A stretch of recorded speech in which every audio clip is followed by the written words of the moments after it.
Hello, everyone. This is Doug. I am speaking to you in my truck. I have today off, which is Thursday, and it's day 10 in the video matrix. And the subject is the question: are you a risk taker or or do you play it safe? I could relate to what Mike said. Mikey, when he said he is a risk taker and he does play it safe. But I would say I lean towards taking a risk. But there's times when I do play it safe, especially over the years. There's been times I did take a risk and I ended up falling flat on my face and going through a lot of heartache and suffering. It's a little bit like you're on a diving board, a high dive, and you look down and you see a pool, and you're convinced that there's water there, and you really believe it with every fiber of your being, and then you jump off the diving board and you look down and there's no water and there's nothing you can do about it but crash and go through the circumstances and pick yourself up and go on. So I've had times like that. My first big risk, I mentioned this too, I think on an earlier video with my Morocco story. My first big risk, and I still think about this today in a parallel universe, was when I was 24 and I had a solid career job with San Diego Gas Electric Company. It's a job I could have stayed the same job from the time I got hired at age 19.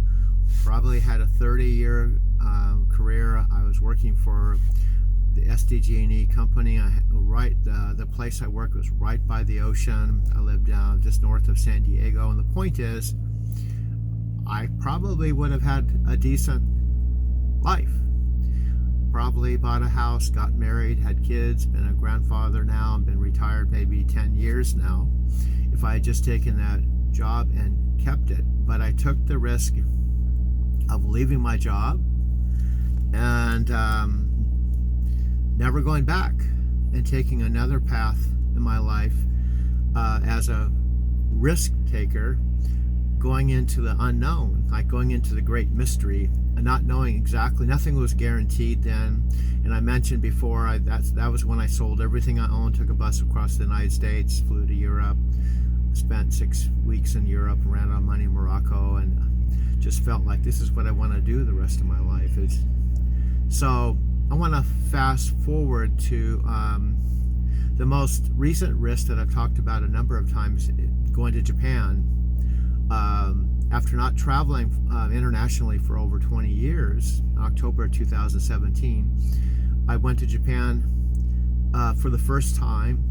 And how that happened, and that leads me into a distinction or an idea that even as a risk taker, sometimes you get stuck in, one of my friends, Sophia, calls it your monkey mind, where you're trying to weigh out, you get into your head too much and you're trying to weigh out options, and you overanalyze things and you overlook at things to the point you get frozen with fear and you don't take any action at all. And I was in that place. I was doing all kinds of research on flights and Airbnb and how much it would cost. And at first, when I was thinking about going to Japan, I thought it was going to be something, in thinking it, playing it safe, that it was something that would be on my bucket list, and I'd work and I would go there someday and then just go there and go there one time, and that would be it, to see my friend Chikako and my friend Takako. I thought it was going to be something way down the road. But my friend Sophia was texting me. She just said to me on the text, stop thinking about it and just do it. I'm tired of hearing this bull, stuff. Just stop it. Stop thinking about it and just get off your butt. You don't have kids. You don't have a family. You have the money. Just do it. Just do it. So she wrote me that text. And that same day, when she gave me a kick in the rear end to take action and just stop thinking about going to Japan and just do it. I booked my flight. I booked all my Airbnb reservations. I got a JR pass, and I booked my trip. And it was for about 18 days the first time, not knowing if I did the right thing. But yes, I did have the money, and yes, I could take the time off with my work and not like before, just quit my job and burn my bridges and leave it behind. I had a secure job with night transportation, so I knew I could go on vacation. It'd be a paid vacation, so it was a little bit safe in that regard. But I did step out into the unknown, not knowing if I'd like Japan and how it would turn out when I got there. So I went to Japan, and the point is, I took action. I took a risk. I went there, and as soon as I got to Japan, as soon as I landed and I started connecting the dots and staying at the Airbnbs and taking the subway and taking the trains. In fact, my first Airbnb host, the very first people I stayed with, the father and the son picked me up at the airport and brought me to their home. And immediately I felt at home. And I felt like I made the right decision. So one of the things I wanted to communicate is, when you take a risk and take action, you'll find out pretty quickly after you take action and after you actually do something and you go for it, you'll feel pretty quickly whether it was the right decision. And oftentimes it's immediate, like it was with me. I remember after spending the first night at my Airbnb place, I asked him if I could take the train into Tokyo for the very first time with my friend, new friends. They're like family now. His name was Kazu. Or Kazu. Anyway, I asked him if I could take the train to Tokyo the very first morning after spending one night at their place. And what happened is, he said, yeah, you could take the train into Tokyo, but everybody on the train is about a 50-minute commute into Tokyo.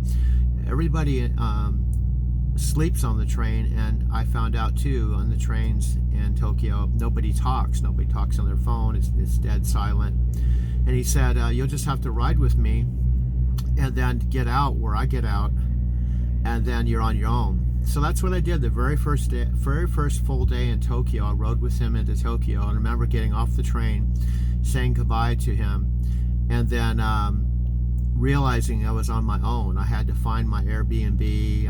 I didn't speak any Japanese, and so the bottom line, I was really happy that I took the risk, went there, instead of just thinking about it and waiting years to go. And also some of the things related to my job that I do every day. It's something I'm trained and wired. It's in my DNA, and that is, with my job, I get my pickup information, my delivery information. I have to use technology and everything to figure out where I'm going, what I'm doing, and I use my smartphone a lot with GPS, etc., and Google. So I was able to use those same tools in Japan. And the bottom line, I just loved it. I came back after being there 18 days and told my employer that I wanted to go back again and do it every fall and every spring.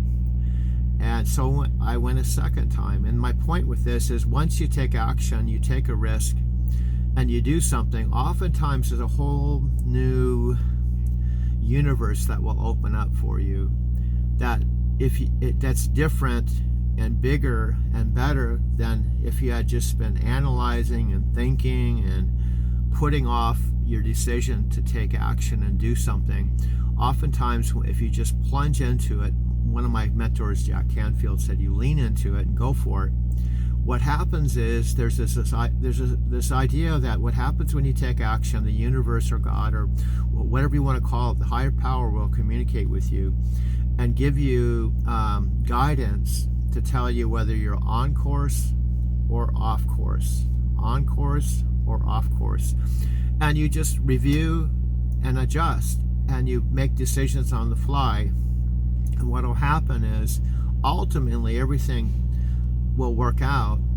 Maybe not exactly the way you planned it, but if you just trust your instincts and trust your intuition, it'll work out. So that's what happened with me. I went a second time, and after I did a second time, I went a third time, and I realized I can do this thing. I've got this. Now, I left a picture on the team chat with me with some Japanese women, so I want to wrap this up with the story related to that picture. This happened the third trip I was in Japan, in Tokyo.